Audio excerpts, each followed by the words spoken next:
Wadzalika, dan hal itu, yakni mengenal kesyirikan, bima'rifah arba' qawaid, dengan mengenal 4 kaidah ini, kata Imam rahimahullah. 4 kaidah ini yang Allah sebutkan di dalam kitabnya. Dengan mengenal 4 hal ini, semoga kita akan mengenal pola kesyirikan.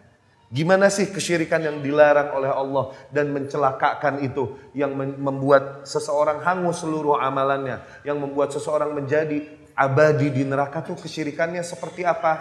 Mari kita kenali bersama dengan mengenal 4 kaidah ini yang dibawakan oleh Syekh rahimahullah. 4 kaidah ini yang disebutkan oleh Allah di dalam kitabnya, kata Syekh rahimahullah. Tayyib, dapat difahami dari mukaddimah tadi? Ya, kita teruskan masuk ke kaidah yang pertama ya.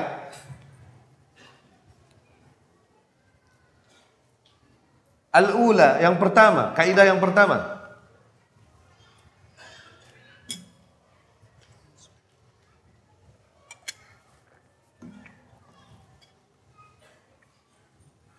An ta'lam anna al-kuffara alladhina qatalahum Rasulullah sallallahu alaihi wasallam muqirrun bi anna Allah ta'ala huwal khaliq al-mudabbir wa anna dhalika lam yudkhilhum fil Islam. Agar kau ketahui bahwasanya kaum kafir yang diperangi dulu oleh Rasul sallallahu alaihi wasallam adalah kaum yang mengakui bahwasanya Allah lah sang pencipta dan ini Allah lah yang mengatur semesta alam. Tapi keyakinan mereka itu sebagian dari keimanan, itu kan sebagian dari keimanan kan? Sebagian dari keimanan mereka tersebut tidaklah membuat mereka masuk ke dalam golongan Islam. Tetap mereka dihukumi syirik dan musyrik dan diabadikan di neraka kalaupun mereka meyakini Allah yang menciptakan, Allah yang. Paham? Maknanya dari sini adalah kesyirikan bukan hanya terjadi kepada orang yang meyakini bahwa yang menciptakan alam semesta adalah dewa ini, yang menghancurkannya dewa ini. Itu mah udah jelas syirik. Awas. Awas. Itu udah jelas syirik. Yang menciptakan alam semesta dewa kecoa, yang menghancurkannya dewa laler. Kan ada aja yang begitu kan. Oke. Itu udah syirik beneran, jelas itu mah. Tapi kesyirikan pun terjadi pada orang yang mengetahui bahwa yang menciptakan alam semesta Allah, yang mengatur rezeki Allah, mematikan, menghidupkan Allah. Tauhid rububiyah. Ini diyakini juga oleh kaum musyrikin. Tidak ada yang dapat menyelamatkan kecuali Allah. Ya? Allah menggambarkan keyakinan mereka ini di dalam firman-Nya. Qul may yarzuqukum minas sama'i wal ardi amma yamliku as-sam'a wal absara wa may yukhrijul hayya minal mayyit wa yukhrijul mayyita minal hayy wa may yudabbiru al-amra fasayaquluna Allah faqul afala tattaqun. Ya? Katakanlah, siapa yang memberikan kepada kalian rizki dari langit dan bumi? Siapakah zat yang memiliki pendengaran dan penglihatan? Tuh, tauhid sifatnya masih ada. Bahkan pada kaum musyrikin, mereka meyakini Allah Maha mendengar dan Allah Maha melihat. Tuh, 11 itunya tauhid sifatnya mendingan daripada orang-orang yang mentakwil. Mendingan kaum musyrikin. 11 itunya. Mereka meyakini Allah Maha mendengar, Maha melihat, memiliki pendengaran dan penglihatan. Tidak seperti kaum muawwilin yang mentakwil. Tidak mungkin Allah punya pendengaran dan penglihatan. Pendengaran dan penglihatan dibutuhkan makhluk. Allah tidak. Orang-orang yang keder, ya, yang filsafat mereka pada inti akhirnya akan meniadakan Tuhan mereka akhirnya. Ya, haula'u qaumun a'damu rabbahum. Mereka adalah kaum yang menghilangkan Tuhan mereka. Siapa zat yang memiliki pendengaran, penglihatan, dan siapa yang mengeluarkan kehidupan dari kematian dan menjadikan kematian dari kehidupan, dan siapa yang mengatur seluruh alam semesta ini, seluruh perkara ini, fasayaqulun, maka niscaya mereka orang-orang musyrik itu akan berkata, Allah. Itu semua Allah doang yang bisa melakukannya, tidak yang lain. Faqul afala tattaqun, maka katakanlah, mengapa kalian tidak bertakwa kepadanya, kepada Allah Subhanahu wa ta'ala. Tauhid rububiyah yang ada pada kaum musyrikin tidak membuat mereka dihitung sebagai seorang yang Islam dan selamat dari kesyirikan. Tidak. Ya. Dapat difahami sampai sini? Bahwa orang-orang yang melakukan apapun yang kita hukumi sekarang syirik, jangan minta begini begitu, itu syirik. Mereka pun akan mengatakan yang sama, enggak, minta mah sama Allah. Ini mah cuma bentuk ikhtiar, mendekatkan diri. Hal yang sama. Alasan kesyirikan, kenapa terjadinya kesyirikan di muka bumi, yang dulu terjadi sama yang sekarang terjadi, begitu-begitu doang, nggak berubah. Kalau kita baca sejarah perjalanan manusia, ternyata hari itu berputar, sebagaimana Allah firmankan, "Watilkal ayyamu nudawiluha bainan nas." Dan hari-hari itu kami putar di antara manusia. Yani yang terjadi sekarang dulu pernah terjadi. Kalamnya Ali radhiyallahu anhu ibnu Abi Thalib, ya. Istadil, carilah dalil, carilah hujah ala makan bima huwa kain. Carilah dalil untuk mencari keselamatan atas apa yang sedang terjadi dengan apa yang telah terjadi dulu.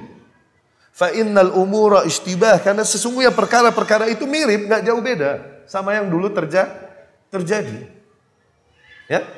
Maka dari penegasan ini bahwa tauhid rububiyah apabila ada pada seseorang, tidaklah cukup membuat mereka dihitung sebagai muslim. Kalaupun mereka yakin bahwa tidak ada yang dapat menyembuhkan selain Allah, tidak ada yang dapat memberi rizki selain Allah. Kalaupun mereka yakin itu, tidak ada yang menghidupkan, mematikan kecuali Allah.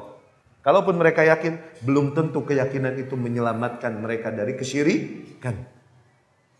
Ya, keyakinan itu tidak cukup membuat seseorang mendapat gelar seorang muslim yang berhak Allah selamatkan dari neraka. Tayyib, dapat difahami ya? Itu kaidah yang pertama. Yang kedua, ats-tsaniyah, ya, annahum yaqulun ma da'awnahum wa tawajjahna ilaihim illa li talabil qurbah.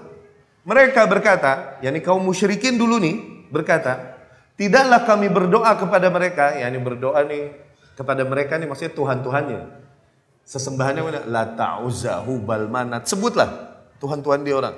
Okay? Tidaklah kami menyeru-nyeru mereka, yakni Tuhan-tuhan kami, wa tawajjahna ilaihim, dan memuliakan mereka, okay? Illa li talabil qurbah, kecuali dengan tujuan untuk mendekatkan diri kami kepada Allah Subhanahu wa taala. Wa syafa'ah, dan kecuali dengan tujuan untuk mendapatkan syafaat. Lihat, maknanya ikhwani rahimakumullah, bahwasanya yang dilakukan oleh kaum musyrikin dari penyembahan terhadap berhala, tujuan mereka dari hal itu adalah mendekatkan diri kepada Allah. Itu ibadah, tujuannya baik, hasanah tujuannya. Tujuannya hasanah. Mendekatkan diri kepada Allah ini kan baik, kenapa enggak? Litalabil qurbah wa syafa'ah. Ya? Jadi ini dua kaidah yang pertama. Setelah kita yakini bahwa yang pertama tadi, kaum musyrikin pun meyakini bahwasanya Allah lah yang melakukan segala hal yang dia lakukan di alam semesta ini. Wala in sa'altahum, Allah berfirman di ayat lain, wala in sa'altahum man khalaqas samawati wal arda wa sakhkhara asy-syamsa wal qamar. Apabila engkau tanya kepada mereka ya Muhammad, siapa yang menciptakan langit dan bumi dan mengatur berjalannya matahari dan bulan, la yaqulan Allah. Niscaya mereka akan bilang Allah yang melakukan itu. Tuh. Tauhid rububiyah adalah hal yang ada pada kaum musyrikin. Ya? Namun keyakinan itu tidak membuat seseorang menjadi selamat dari kesyirikan. Kalaupun mereka meyakini hal itu. Yang kedua, yang mereka lakukan ibadah-ibadah, sesajen, sesembahan yang mereka lakukan, persembahkan kepada Tuhan-Tuhan mereka, tujuannya bukan karena mereka meyakini bahwa berhala inilah yang menciptakan aku. Bukan. Berhala inilah yang memberikan aku rizki. Bukan. Mereka tetap yakin Allah yang mengatur itu semua. Tujuannya ini adalah mendekatkan diri kepada Allah, berwasilah, bertawassul. Ikhwana rahimakumullah. Di kaidah yang kedua ini, Syekh rahimahullah menegaskan, ya, hal yang seringkali kebanyakan kaum muslimin lengah darinya. Di mana kaum muslimin mengira mungkin kebanyakan bahwa Kaum musyrikin terdahulu, mereka dihukumi syirik karena mereka menyembah berhala-berhala dan meyakini berhala tersebut yang menciptakannya. Dan tidak meyakini Allah sama sekali. Salah, nggak begitu. Mereka meyakini Allah subhanahu wa ta'ala dengan apa-apa yang dikerjakannya dan hanya Allah yang mengerjakannya. Dan mereka menyembah berhala pun bukanlah mereka meyakini dikarenakan berhala tersebut yang memberikan dia rizki. Berhala tersebut yang menciptakannya, bukan. Mereka meyakini hanyalah Allah subhanahu wa ta'ala yang melakukan itu semua.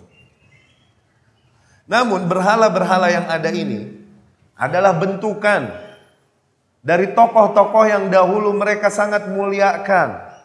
Dan seringkali dari hamba-hamba Allah yang soleh, yang mereka kira hamba-hamba tersebut dapat memberikan syafaat kelak kepada mereka di sisi Allah subhanahu wa ta'ala.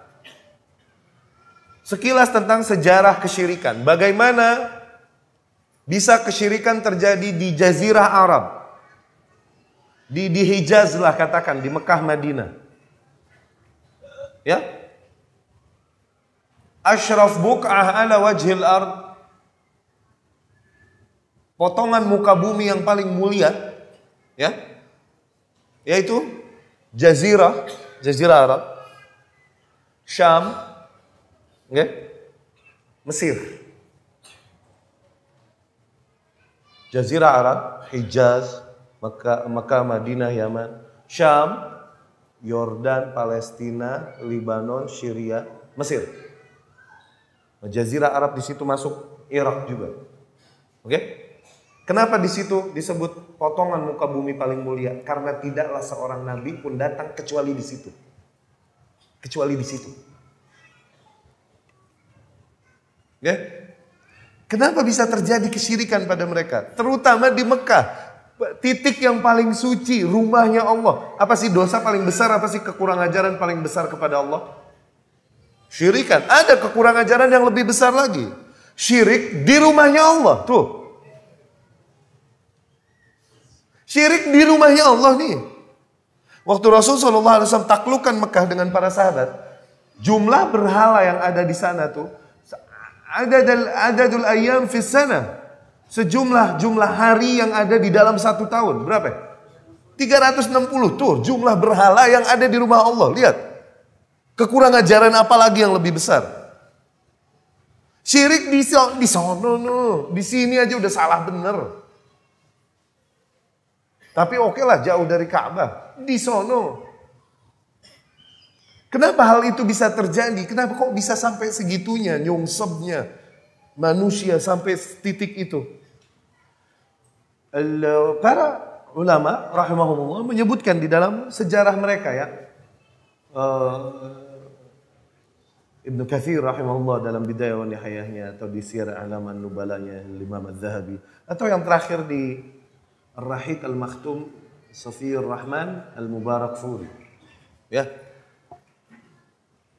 Bangsa Arab adalah bangsa yang bertauhid kepada Allah Subhanahu wa taala. Setelah meninggalnya Ibrahim dan Ismail alaihissalam, mereka beragama dengan Hanifiyah. Hanifiyah tadi apa? Al-ma'ilu 'ani syirk, yang terjauhkan dari kesyirikan. Bertauhid dengan baik kepada Allah. Namun seiring berjalannya waktu, ibadah-ibadah dan ritual-ritual semakin hilang di antara mereka karena tidak ada yang melestarikannya. Tapi inti-inti agama masih ada. Berhaji di bulan haji ada masih. Tawaf, sa'i, itu masih ada. Ya? Dan banyak hal lain. Terutama yang sifatnya berkaitan dengan moral. Menghormati tetangga, memuliakan tamu, dan lain-lain. Ini masih ada di bangsa tersebut. Tauhid masih ada di bangsa itu. Sehingga datanglah suatu zaman, setelah jauh, datanglah suatu zaman di mana kaum Quraisy dipimpin oleh seseorang yang bernama Amr ibn Luhai dari Bani Khuza'ah. Amr bin Luhai al-Khuza'i. Amr bin Amir bin Luhai sebenarnya gitu. Dia yang memimpin kaum Quraisy. Dialah trendsetter, dia yang bikin tren kaum Quraisy. Kalau musim panas dagang ke Syam, musim dingin dagang ke Yaman, yang Allah kisahkan tren mereka dalam firman-Nya, li'ilafi Quraisy ilafihim rihlata syitawa saif. Itu dia yang bikin tren itu. Siapa namanya tadi? Amr bin Amr. Dia orang yang ditokohkan di kaumnya. Banyak dermawan lah, banyak bersedekah dan banyak melakukan kegiatan ritual. Kaumnya apa-apa dia. Satu hari dia berjalan ke Syam. Oke? Sampai Syam, dia lihat Syam adalah penduduk yang mulia, tanah yang mulia, yang Allah banyak turunkan nabi-nabi dan kitab-kitabnya di Syam, ya kan? Dikarenakan turunan Ishak alaihissalam semuanya di Syam kan nih. Jalur nabi-nabi setelah Ibrahim kan begitu kan? Kalau Hajar menurunkan Ismail, tayyib, nggak ada nabi lagi setelahnya. Tapi yang menurunkan Sarah menurunkan Ishak. Ishak punya anak lelaki 12. Salah satunya namanya Yakub. Yakub ini yang dijuluki Israel. Yakub punya anak 12. 12 orang inilah yang dibilang Bani Israel. Salah satunya Yusuf alaihissalam. Terus Nabi di jalur ini terus dan di Syam terus. Jadi kitab-kitab juga turunnya di sini terus. Jadi tanah yang mulia. Oke? Nah, Amr bin Luhai melihat Syam adalah tanah yang mulia, negeri yang mulia yang Allah turunkan banyak kitab dan nabi-nabinya di sini. Dan dia melihat penduduk Syam mendekatkan diri kepada Allah tadinya melalui orang-orang soleh dan nabi tersebut yang seringkali datang mukjizat, karamah pada tangan mereka.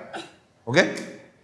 Namun sepeninggal nabi-nabi dan orang soleh tersebut, mereka bingung bagaimana mendekatkan diri kepada Allah, meminta keselamatan kepada Allah. Bingung. Bukannya melestarikan ilmu-ilmu yang dibawakan oleh para nabi dan rasul tersebut, mereka bikin cara singkat. Yaitu apa? Mereka mulai memuliakan peninggalan-peninggalan yang berkaitan dengan orang soleh itu. Nah, kursinya, tempat tidurnya, rumahnya, dimuliakanlah, dijadikan sesajen. Tujuannya mendekatkan diri kepada Allah. Karena mereka ini nggak bisa mendekatkan diri kepada Allah langsung, mesti melalui orang soleh. Lama-lama mereka bikin ide lagi, mereka bikin lagi hal-hal baru yang tidak diajarkan oleh nabi mereka. Hal-hal baru ini yang tidak diajarkan, apa namanya? Bid'ah. Ini yang merusak agama setiap kaum dia nih, bid'ah. Tujuannya apa? Tujuannya hasanah. Mendekatkan diri kepada hasanah. Mereka bikin lagi cara baru. Gimana caranya? Mereka bikin monumen yang mengenang orang-orang yang saleh nabi yang telah meninggal di antara mereka. Mereka bikin monumen tuh. Berhala tuh monumen, dia juga. Cuman kalau dibilang berhala suka pada nggak nangkep gitu loh.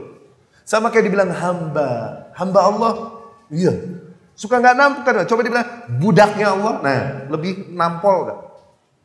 Lebih berasa kan? Iya gak? Berhala adalah monumen yang dibentuk untuk mengenang orang yang telah berlalu. Dia juga dibentuklah mulai. Nah dia melihat, Amr bin Luhai melihat hal ini untuk mendekatkan diri. Istahsanah, dia lihat hal ini hasan, iya ya, baik ya, kenapa enggak? Mulailah dia ambil satu berhala, dia bawa pulang kampung. Kampungnya di mana tadi? Mekah, Quraisy. Mekah, sampai di Mekah dia taruh di situ Ka'bah. Di Ka'bah tuh, patung itu tuh. Dia seru kaumnya, ayo dekatkan diri kepada Allah dengan cara memuliakan nih patung. Tuh dia patung pertama di Ka'bah. Ini patung pertama di Ka'bah. Kenapa kekurangan ajaran itu bisa terjadi? Itu tuh. Tujuannya baik. Kemudian dia punya khodam. Khodam ini jin-jin gitu.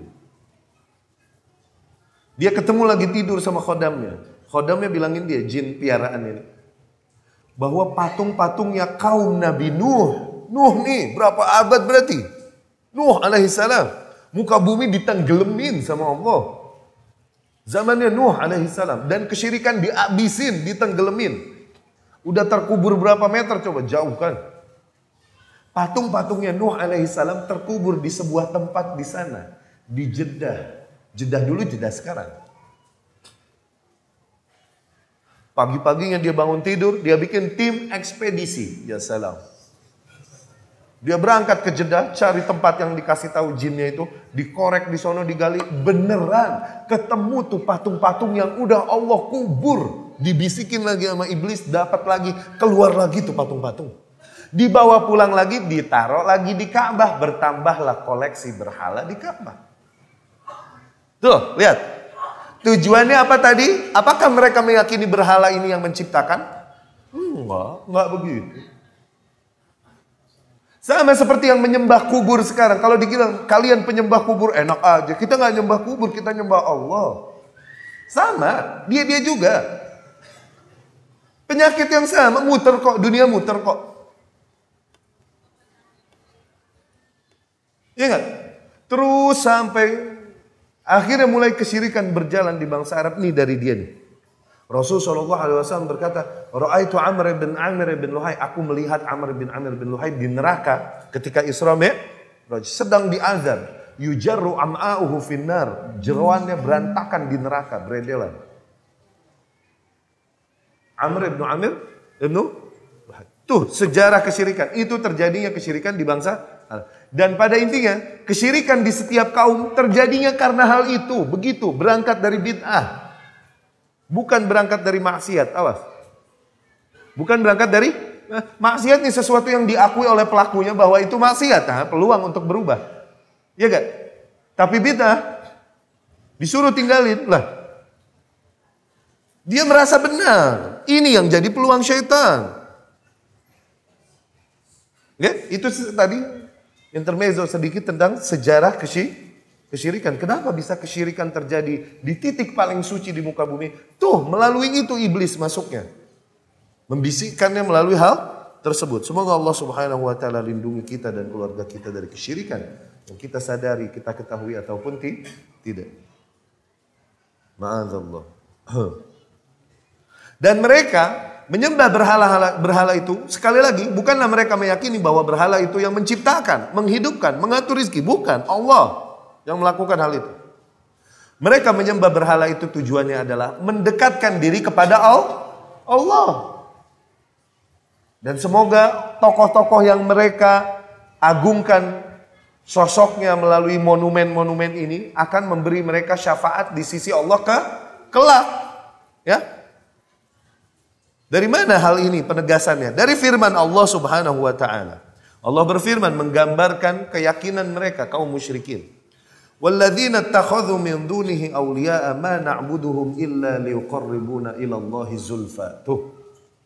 Orang-orang yang menjadikan selain Allah pelindung-pelindung lain, yakni menyembah hal-hal lain selain Allah, okay? Mereka berkata, tidaklah kami menyembah mereka, memuliakan berhala-berhala itu kecuali dengan tujuan agar lebih mendekatkan diri kami kepada Allah. Tuh, mereka kira ini jalan pintas untuk mendekatkan diri kepada Allah.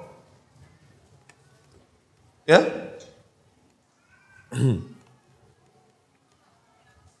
Innallaha yahkumu bainahum, sesungguhnya kelak Allah yang akan menentukan hukum di antara mereka. Fima hum fihi yakhtalifun, pada hal-hal yang mereka berbeda, berseteru padanya.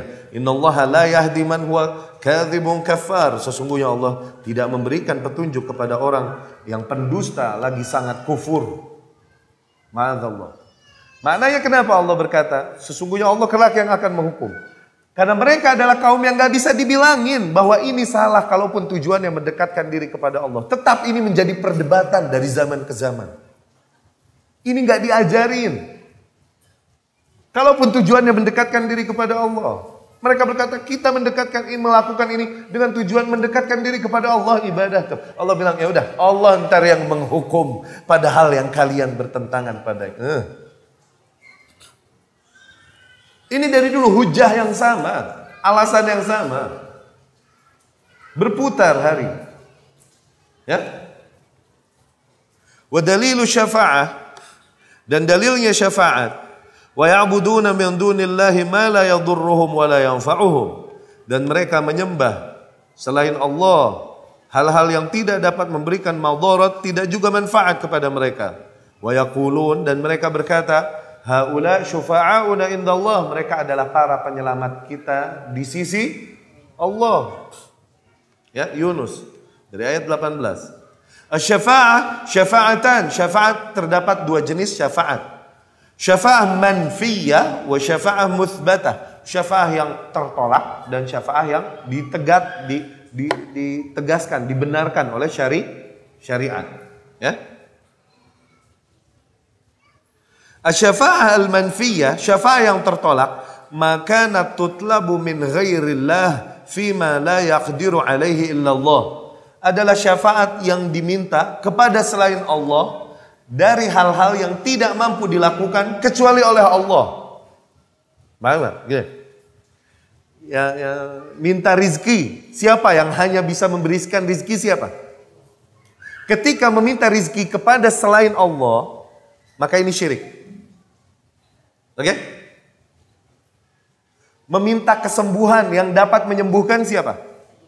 Allah. Adapun usaha yang kita lakukan bentuk ikhtiar, tapi ikhtiar juga harus ikhtiar yang dibenarkan. Awas, bukan ikhtiar yang tidak diperbolehkan.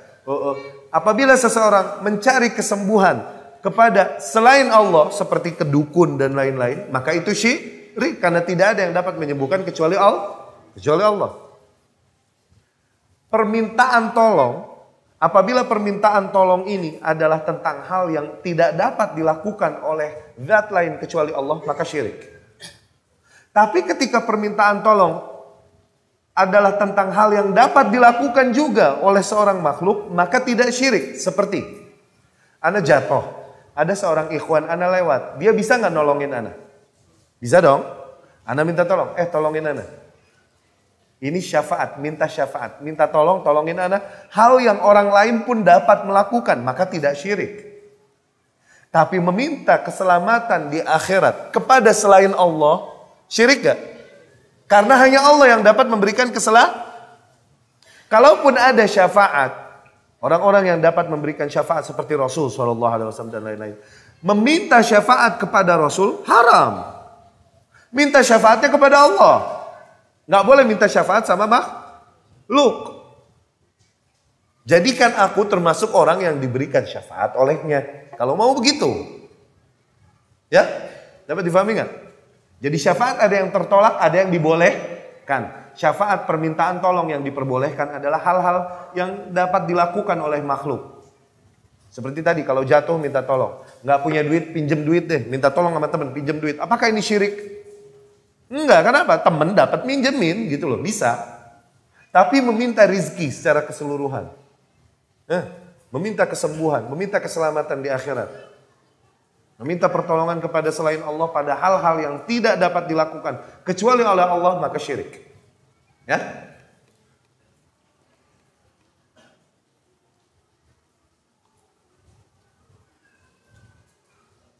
Wad-dalil qauluhu ta'ala, dan dalilnya firman Allah Subhanahu wa taala, ya ayyuhalladzina amanu anfiqu mimma razaqnakum. Wahai orang-orang yang beriman, infakkanlah sebagian harta yang kami rizkikan kepada kalian.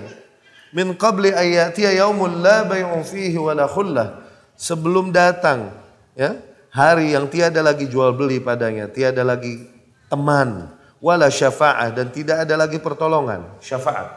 Wal kafiruna humudz zalimun, dan orang-orang kafirlah itu yang zalim, ya.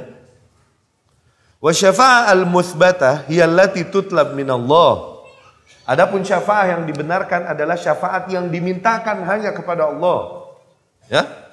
Wa syafi', adapun orang yang dapat memberikan syafaat adalah orang yang memang Allah muliakan, orang yang Allah muliakan dengan syafaat. Allah muliakan dan Allah ridhoi, orang yang Allah berikan syafaat adalah orang-orang yang Allah ridhoi perkataan dan amalannya, ya, setelah diizinkan oleh Allah Subhanahu wa taala.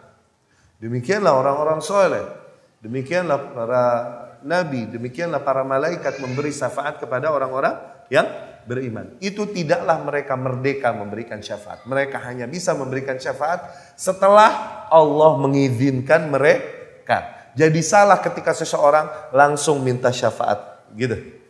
Mintanya tetap kepada Allah Subhanahu wa ta'ala. Sama seperti orang-orang yang memuliakan kuburan dan lain-lain.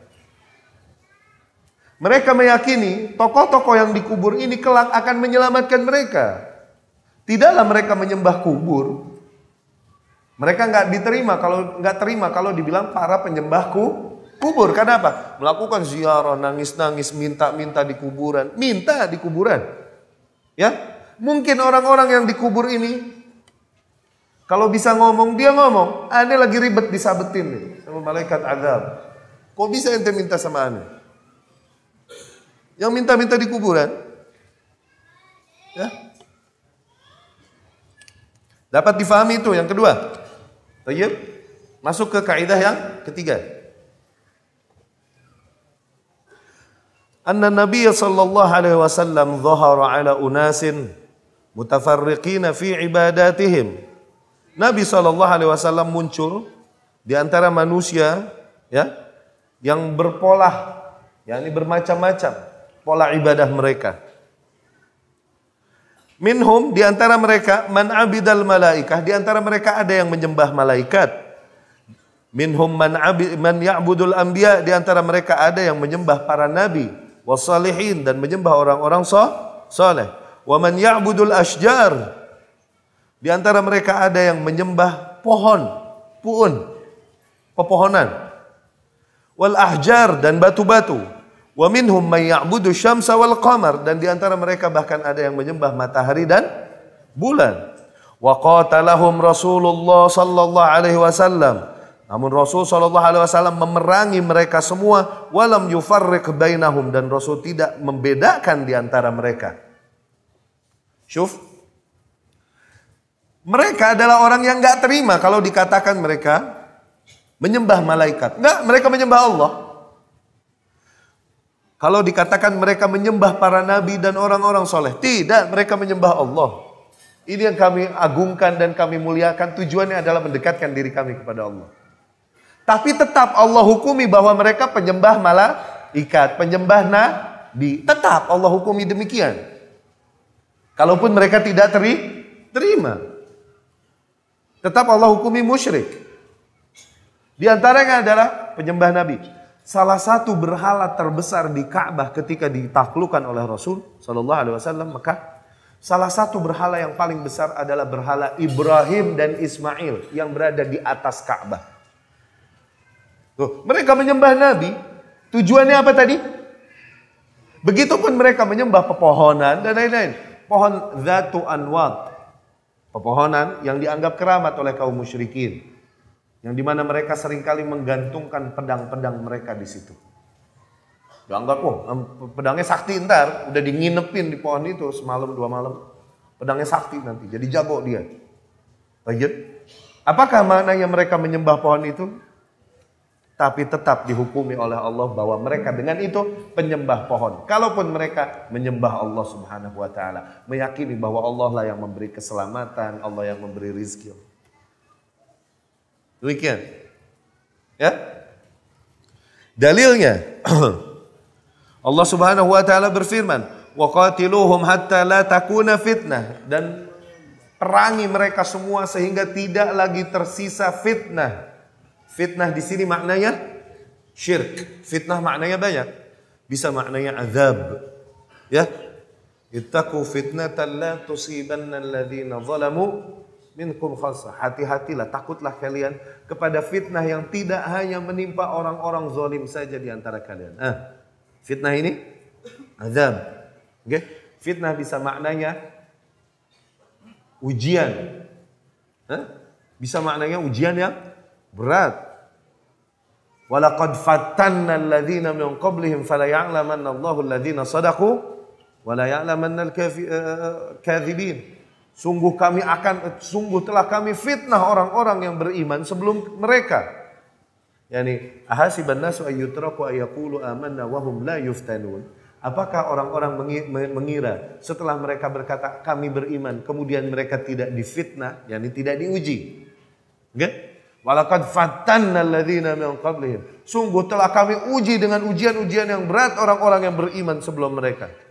Fala ya'lamanna Allahu alladhina shadaqu. Sehingga dengan ujian ini dapat terlihat mana orang-orang yang shadiq imannya, mana yang dusta, wala ya'lamanna al-kadzibin. Ya? Makna fitnah banyak. Nah, di ayat ini fitnah maknanya syirk. Wa qatiluhum hatta la takuna fitnah wa yakuna ad-dinu lillah, kulluhu lillah. Dan perangilah mereka semua sehingga tidak lagi tersisa fitnah, kesyirikan di negeri itu. Ya? Dan jadilah seluruh agama hanya untuk Allah Subhanahu wa taala. Wa dalilu syamsi wal qamar, dan dalil keberadaan matahari dan bulan, yakni keberadaan penyembahan terhadap matahari dan bulan. Allah berfirman, "Wa min ayatihi al-lailu wan-nahar wasyamsu wal-qamar, la tasjudu lisyamsi wala lil-qamar, wasjudu lillahi alladzi khalaqahun in kuntum iyyahu ta'budun." Dan di antara tanda-tanda kebesarannya adalah bergantinya malam dan siang, ya, adalah keberadaan malam dan siang, juga matahari dan bulan. Janganlah kalian sujud kepada matahari dan bulan, tapi sujudlah kepada Allah, Zat yang menciptakan hal-hal itu, apabila kau memang benar-benar beribadah kepada Allah. Yani orang-orang yang menyembah matahari dan bulan, mereka mengakunya menyembah Allah Subhanahu wa taala. Allah katakan di sini, in kuntum iyyahu ta'budun, apabila kalian benar-benar menyembah Allah Subhanahu wa taala, jangan kalian sujud pada matahari dan bulan. Sujud kepada Allah lah, zat satu-satunya zat yang menciptakan matahari dan bulan. Ya? Dan dalilnya malaikat. Wala ya'murukum an tattakhidhul malaikata wan nabiyyina arbaba. Dan tidaklah memerintahkan kalian untuk menjadikan malaikat dan para nabi sebagai tuhan-tuhan lain selain Allah Subhanahu wa taala. Ya. Dalilul anbiya, dalil penyembahan kepada para nabi.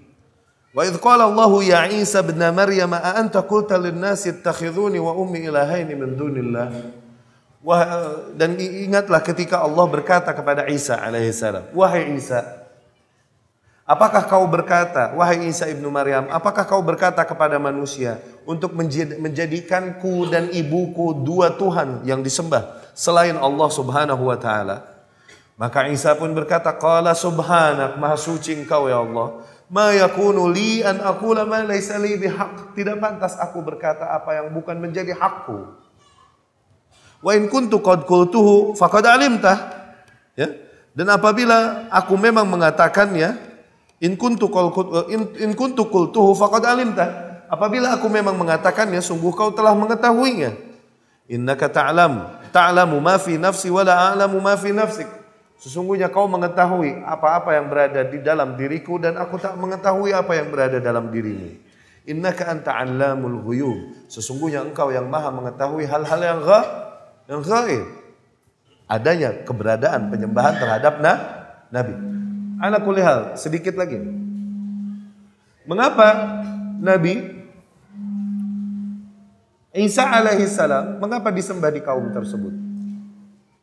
Di kaum Nasrani. Tadinya Nasrani adalah kaum yang menyembah Allah Subhanahu wa taala. Nasrani adalah kaum yang menyembah Allah Subhanahu. Mengapa Isa ibnu Maryam alaihissalam disembah di kaum Nasrani? Kenapa bisa menyimpang begitu jauh Nasrani dari aslinya? Okay? Ternyata penyimpangan agama Nasrani ini termasuk salah satu makar Yahudi juga. Ini termasuk salah satu makar besar Yahudi. Ya? Di mana mereka mengirim salah seorang di antara mereka, yakni orang Yahudi, untuk menyimpangkan agama Nasrani. Mereka mengutus seseorang masuk ke dalam tubuh Nasrani. Seseorang tersebut bernama siapa? Ayo. Seseorang tersebut bernama Paulus.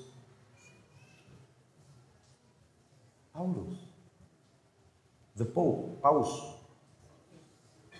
Ya. Ini orang Yahudi yang mereka susupkan ke agama Nasrani untuk membawa akidah-akidah dan ajaran-ajaran baru. Sehingga bergeserlah demikian jauh agama Nasrani dari aslinya sampai titik berkata tentang Trinitas. Ya. Nah, Ibnu Taimiyah rahimahullah berkata, usaha tersebut pun dilakukan oleh kaum Yahudi terhadap Islam. Mereka mencoba menyimpangkan Islam. Namun mereka gagal. Tidaklah berhasil kecuali sedikit. Di mana mereka mengutus Abdullah ibnu Saba masuk ke dalam tubuh kita.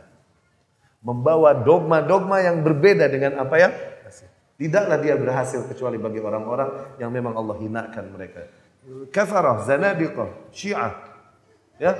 Abna Abdullah ibn Saba, para anak pengikut Abdullah ibn Saba, the founding father of Syiah, pendiri Syiah.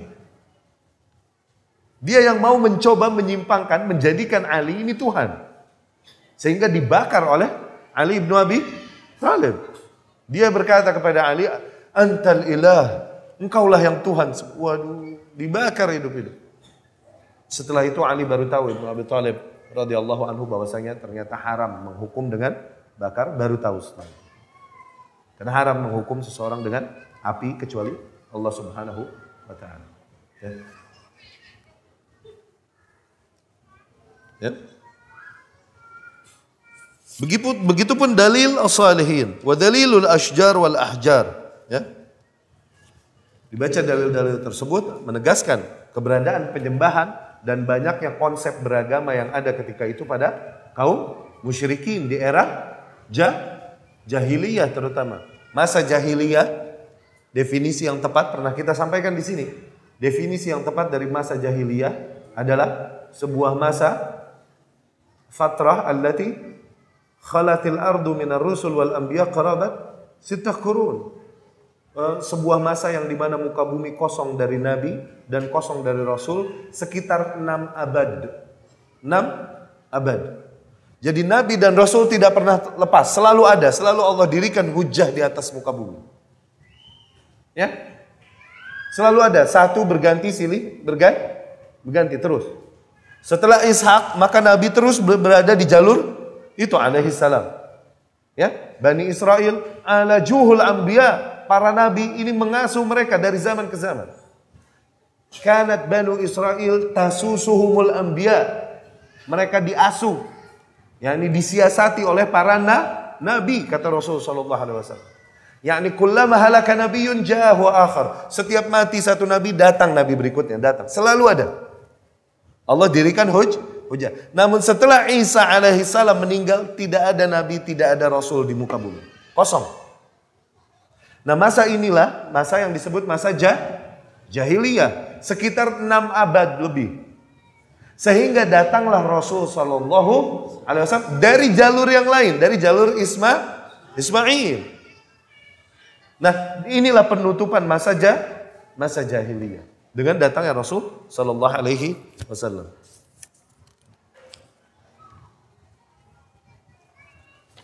Baik, dapat difahami itu kaidah yang ketiga.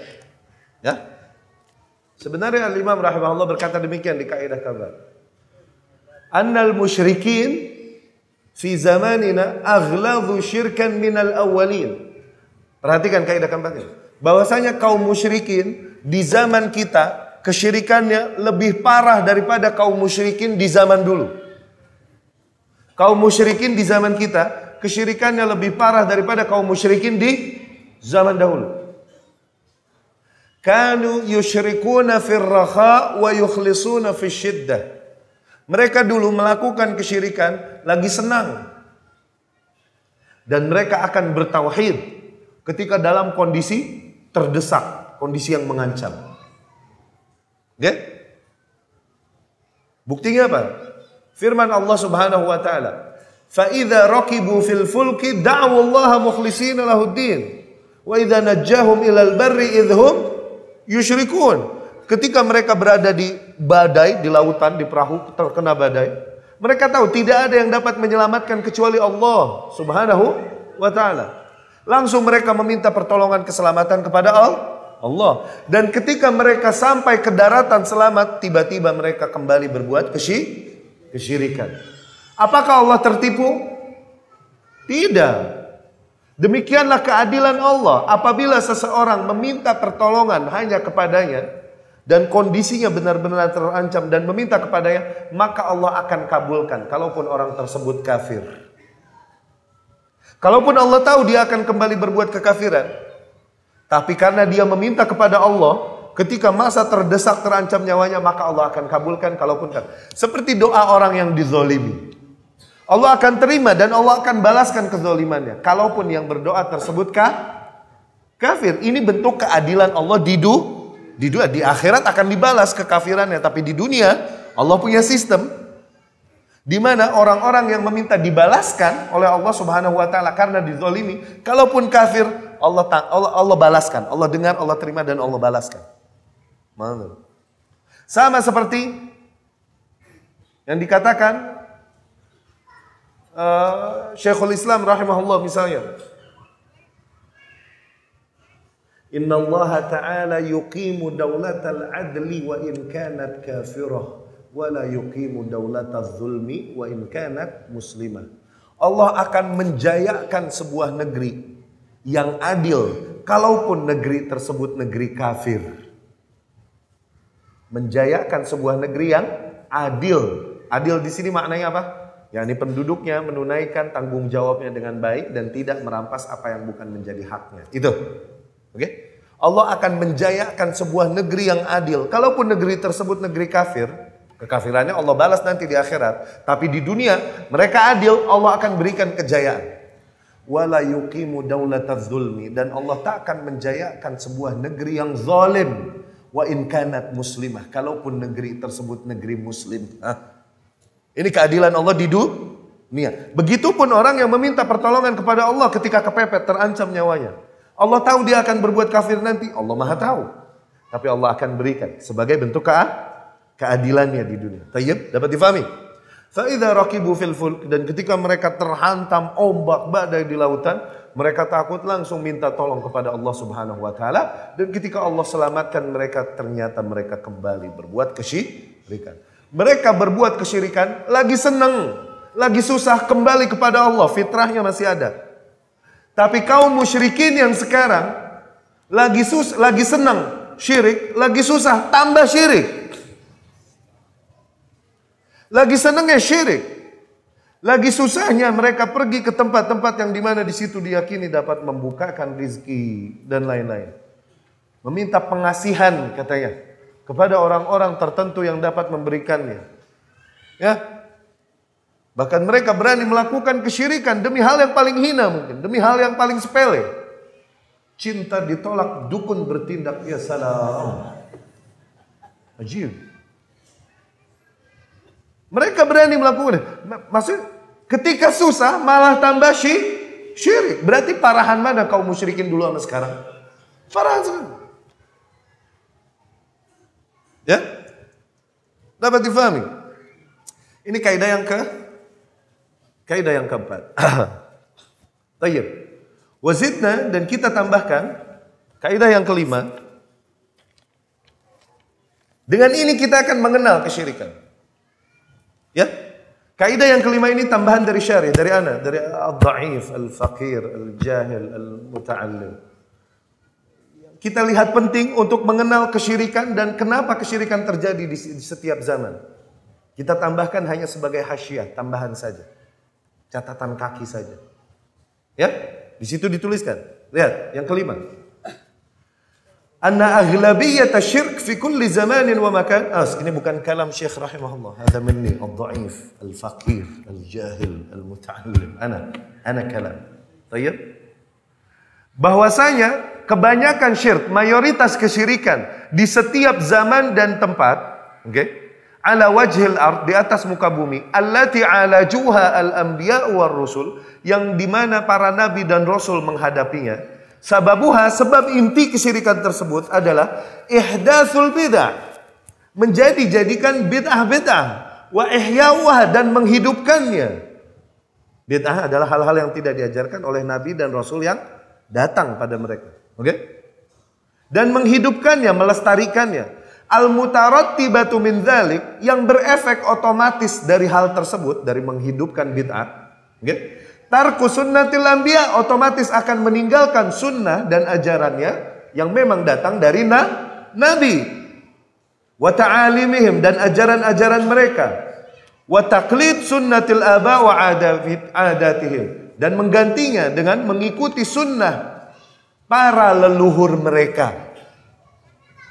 Meninggalkan sunnah para nabi dan ajaran-ajaran mereka, dan menggantinya dengan bertaklid kepada nenek moyang mereka dan apa yang diturunkannya dari tradisi-tradisi yang ada. Demikian kesyirikan yang terjadi di setiap tempat dan waktu. Haitsu annal musyrikin, dikarenakan para kaum musyrikin, katsiran la yunkiruna sidqa ma ja'at bihil anbiya, di mana kebanyakan seringkali mereka tidak mengingkari kebenaran atau hak yang dibawakan oleh para nabi yang diutus kepada mereka. Mereka tidak menentangnya, hati mereka membenarkannya sebenarnya. Oke? Warusul walakinnahum jahaduhum, tapi kaum musyrikin tersebut tetap menentang para nabi dan rasul yang diutus kepada mereka. Dikarenakan apa intinya? Bukan karena hatinya mengatakan salah, bukan. Tapi kenapa? Limukhalafatir rusul, dikarenakan para rasul dan nabi tersebut menentang, bertentangan as-sunan dengan sunnah-sunnah dan adat yang berjalan pada kaumnya.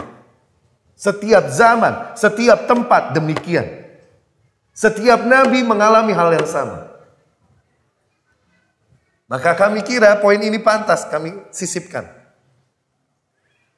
Baik. Otomatis sebuah kaum yang menghidupkan bid'ah, melestarikan bid'ah, akan nggak tahu, akan nggak kenal yang sunnah mana. Otomatis. Syuf. Analogi yang indah. Sebuah kaum hidup di padang pasir. Di padang pasir tidak ada mata air. Dapatlah mereka sebuah mata air tapi keruh. Kotor, nggak enak. Tapi mereka harus survive, harus bertahan hidup. Mereka hidup dari situ. Terus minum. Kenapa? Mereka harus bertahan hidup. Waktu demi waktu berlalu, zaman demi zaman berlalu. Mereka hidup dengan air yang keruh tersebut. Suatu hari, suatu masa, seorang asing yang mereka tak kenal, atau mungkin mereka kenal katakan, datang kepada mereka membawakan sejernih-jernihnya air. Ini air yang jernih. Begitu? Namun mereka yang telah terbiasa minum dari air yang keruh itu, taghayyar dzauqu, dzauqnya berubah, sense berubah. Nggak? Mereka minum air yang jernih itu yang dibawakan oleh orang asing itu. Diminum, mereka akan berkata apa? Nggak enak, enakan yang kita pakai selama ini. Karena ini yang berjalan. Tersebutlah seorang ikhwan, katakan. Allah karuniakan dia dengan seorang bayi wanita. Masya Allah. Betapa karunia yang besar untuk ikhwan dan istrinya ini. Oke? Kemudian ketika menemani di ruang bersalin, dia ragu. Haruskah aku berada di ruang bersalin bersama istriku? Oke? Kenapa? Di situ ada suster, di situ ada bidan. Lau kana khairan la sabaquna ilaihi. Apabila hal tersebut baik, pasti Nabi, para salafus soleh mencontohkan duluan. Perasaan gak ada deh sahabat nemenin harim yang lahirin, itu gak ada. Sehingga pada tegas tetap sama istrinya. Kita nih sekarang jadi pada takut sama istri. Karena apa? Kita ngelihat mereka meregangnya. Akhirnya jadi memberi kelonggaran yang banyak pada mereka. Tuh. Padahal dulu mereka kalau mau nemenin istri yang lahirin bisa gak? Bisa gak? Lau kana khairan la sabaquna. Dia ragu masuknya, akhirnya di luar dia. Dia menunggu, ada seorang datang. Udah lahir. Datang masuk dia, wah dia lihat anaknya, senangnya dia. Oke?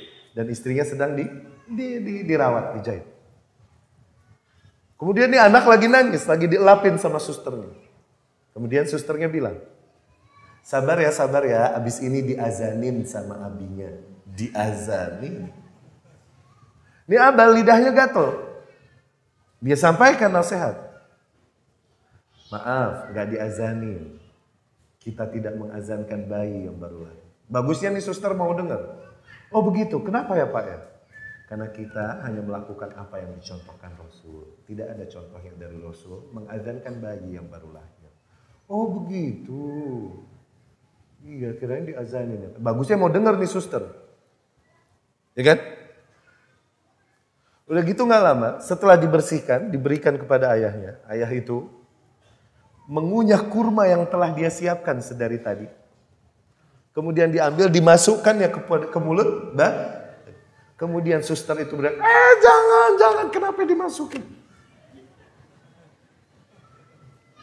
Kenapa hal itu terjadi? Lihat, kaum yang terbiasa dengan kebid'ahan, justru yang sunnah dia gak kenal, otomatis. Nggak mungkin nyampur, nggak mungkin. Maka dari situ sebuah kaum tidaklah sebuah kaum menghidupkan bid'ah kecuali diangkat, dihilangkan dari mereka satu sunnah, pasti. Nah, kaum yang melestarikan bid'ah, menghidupkan bid'ah dengan alasan ini turunan, ini dari nenek moyang kita, para pendahulu kita dulu begitu. Mau nggak mau, yang sunnah akan semakin asing dan semakin tidak mereka kenal. Sayangnya lagi manusia, sifat manusia nih seringkali ada jahilu, mereka memusuhi hal-hal yang mereka tidak kenal. Kenapa? Patokan kebenaran pada manusia seringkali adalah apa yang umum berjalan. Kalau nggak umum salah aja bawaannya. Sama. Nah, setiap nabi dan rasul datang menghadapi hal ini. Kaum yang telah meninggalkan ta'alim, yakni ajaran-ajaran dan sunnah para nabi dan rasul yang diutus pada mereka. Dan justru menghidupkan apa-apa yang tidak diajarkan oleh para nabi dan rasul. Karena yang mengajarkan hal itu adalah ayahnya, kakeknya, neneknya. Setiap nabi menghadapi hal tersebut. Lihat dalil-dalilnya. Allah berfirman menggambarkan hal ini. فَإِنَّهُمْ لَا يُكَذِّبُونَكَ وَلَكِنَّ الظَّالِمِينَ بِآيَاتِ اللَّهِ يَجْحَدُونَ. Sesungguhnya mereka pada intinya tidak mendustaimu ya Muhammad. Yakni hati mereka membenarkanmu. Tapi memang orang-orang zalim seringkali menentang ayat-ayat Allah. Ya? Ayat lain Allah berfirman, "Ma ta'buduna min dunihi illa asma'an sammaitumuha." Tidaklah kalian menyembah selain Allah kecuali nama-nama yang kalian buat-buat sendiri. Ini bid'ah-bid'ah yang kalian buat-buat. Ya? Sammaitumuha antum wa aba'ukum, yang dibuat-buat oleh kalian dan ayah-ayah para pendahulu kalian dulunya. Ma anzalallahu biha min sultan. Allah Subhanahu wa taala tidak menurunkan kuasa, yakni kejelasan, keterangan tentang nama-nama yang kalian sembahin, yakni Tuhan-Tuhan yang kalian buat-buat ini. Oke? Inil hukmu illa lillah. Sungguhnya hukum ini, keputusan hanya milik Allah. Amara alla ta'budu illa iyyah. Dia memerintahkan agar kalian tidaklah menyembah kecuali hanya kepada Allah Subhanahu wa taala. Dzalikad dinul qayyim. Itulah agama yang lurus. Walakinna aktsaran nasi la ya'lamun. Namun kebanyakan manusia tidak mengetahuinya. Ini menggambarkan fenomena tersebut pada kaum-kaum musyrikin terdahulu. Kemudian Allah berfirman, "Bal qalu inna wajadna aba'ana ala ummati wa inna ala atharihim muhtadun." Lihat, ya. Bahkan mereka berkata, sesungguhnya kami mendapati bapak-bapak kami menganut suatu agama, yakni memiliki konsep beribadah sendiri. Oke? Dan sesungguhnya kami hanyalah orang-orang yang mendapat petunjuk dengan mengikuti jejak mereka, mereka yang benar. Yang dalilnya apa? Dalilnya bapakku melakukan itu, bukan qala Allah qala Rasul. Dalilnya kampungku begitu. Dalilnya kiai di tempatku begitu dulunya. Dalilnya itu. Bukan qala Allah qala Rasul. Wa kadzalika ma arsalna min qablika fi qaryatin min nadhir. Dan demikianlah tidaklah kami mengutus seorang pun utusan sebelummu ya Muhammad di sebuah negeri illa qala mutrafuha, kecuali orang-orang yang zalim di negeri tersebut akan berkata, inna wajadna aba'ana ala ummah. Sesungguhnya kami temukan ayah-ayah kami berada di atas sebuah agama, yakni di atas sebuah konsep berkeyakinan, akidah, ya. Wa inna ala atharihim muqtadun, dan kami adalah kaum yang mengikuti mereka, yakni mengikuti ayah-ayah kami. Qala awalau ji'tukum bi ahda mimma wajadtum alaihi aba'akum. Nabi pun berkata, bagaimana kalau aku datangkan bagi kalian apa yang lebih mendapat petunjuk, lebih benar daripada apa yang dibawakan oleh ayah-ayah kalian? Qalu, mereka pun berkata, inna bima ursiltum bihi kafirun. Pokoknya kami dengan apa yang kau bawa kafir. Pokoknya kami kafir dengan apa yang kau bawa. Kami cuma mau mengikuti apa yang berjalan dari abah-abah kami. Jadi apa yang membuat syiriknya orang terdahulu? Sunnatul aba. Maka ini menjadi salah satu tonggak kesyirikan dan setiap nabi menghadapi hal tersebut. Ya. Kaum Nuh berkata kepada Nuh alaihi salam, Allah firmankan, Allah gambarkan dalam firman-Nya. Faqala al-mala'u alladhina kafaru min qaumi. Dan berkatalah sebagian orang yang kafir dari kaumnya Nuh. Ma hadza illa basyarum mithlukum. Tidaklah dia kecuali manusia seperti kalian. Ya? Yuridu an yatafaddala alaikum. Dia hanya dianggap lebih, hanya ingin dihormati di antara kalian. Walau sya'allahu la'anzala, apabila Allah kehendaki, niscaya Allah akan turunkan malaikatan. Allah akan turunkan utusannya dari seorang malaikat. Ma sami'na bihadza fi abaina al-awwalin. Kita enggak pernah mendengar ajaran ini dari ayah-ayah kami dulu kok. Yani enggak pernah mendengar tentang tauhid, tentang halal haram yang kau ajarkan dari ayah-ayah kami. Tuh. Taklid enggak? Iya enggak? Begitupun kaum Yahud berkata kepada Hud alaihi salam membantahnya. Qalu ajitana lina'budallaha wahda. Apakah engkau Yahud datang kepada kami untuk menyeru kami untuk menyembah Allah sebagai satu-satunya Tuhan, wa nadhara ma kana ya'budu abauna, dan meninggalkan Tuhan-Tuhan yang dulu disembah oleh para ayah-ayah kami. Lihat. Masih taklid.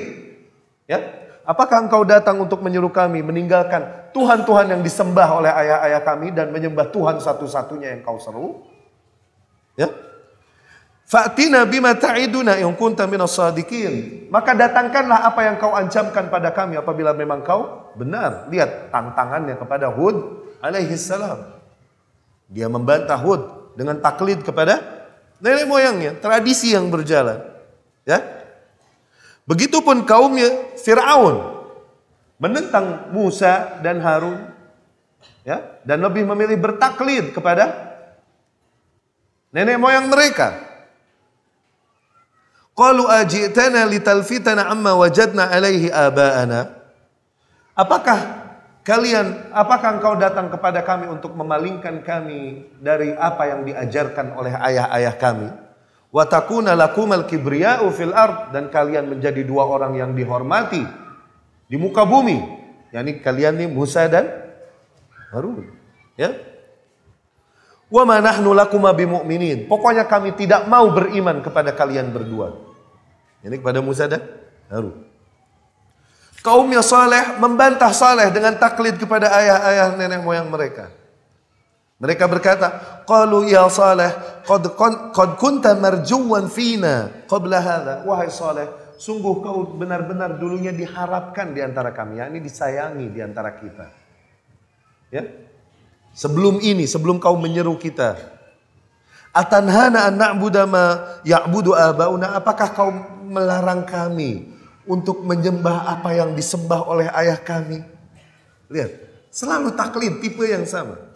Begitupun para pewaris kebenaran, para pewaris Nabi sallallahu alaihi wasallam, pastilah menghadapi hal yang sama. Benturan yang mereka hadapi haruslah apa? Apa yang umum berjalan pada sebuah kaum. Pasti. Itu penyakit yang sama yang selalu berputar, bukankah wa tilkal ayyamu nudawiluha bainan nas. Bahkan Nabi sallallahu alaihi wasallam menghadapi hal yang sama. Kaum Quraisy membantahnya, ya, dan mereka berkata, wa idza qila lahum ittabi'u ma anzalallah qalu bal nattabi' ma alfaina alaihi abana. Apabila dikatakan pada mereka, ikutilah apa yang diturunkan oleh Allah, maka mereka berkata, enggak, kita mau ikutin apa yang diajarin, diwariskan oleh ayah-ayah kita. Tuh. Awalau kana aba'uhum la ya'qiluna syai'an wa la yahtadun. Apakah kalaupun ayah-ayah mereka tidak memahami apapun dan tidak mendapat petunjuk, tetap kalian ngotot untuk mengikuti mereka? Lihat, penyakit yang sama kan? Fasyatru asbabil kufri ala wajhil ard sababuha sunnatul aba. Maka setengah dari kekufuran yang terjadi di muka bumi sebabnya adalah sunnah para nenek moyang, mengikuti adat, tradisi, ya, dan ajaran nenek moyang. Tayyib. Sekian materi yang kami sampaikan, semoga dapat difahami. Dengan ini kita lebih mengenal kesyirikan dengan baik. Semoga kita terhindar darinya. Apabila dari materi tadi atau di luar hal itu ada yang mau ditanyakan, persiapkan. Tafadhol, silahkan. Ya? Sudah larut. Baik. Afwan, karena waktu yang sudah larut, maka kita sudahi pertemuan kita pada kali ini. Insyaallah Allah izinkan kita bertemu di lain waktu. Terima kasih atas perhatian dan waktu yang diberikan. Kami mohon maaf apabila ada yang salah, maka tentunya itu dari kami dan dari syaitan, dan apabila ada yang benar maka datangnya dari Allah Subhanahu wa taala. Aqulu qouli hadza wa astaghfirullah li wa lakum. Subhanakallahumma rabbana wa bihamdika asyhadu an la ilaha illa anta astaghfiruka wa atubu ilaik. Assalamualaikum warahmatullahi wabarakatuh.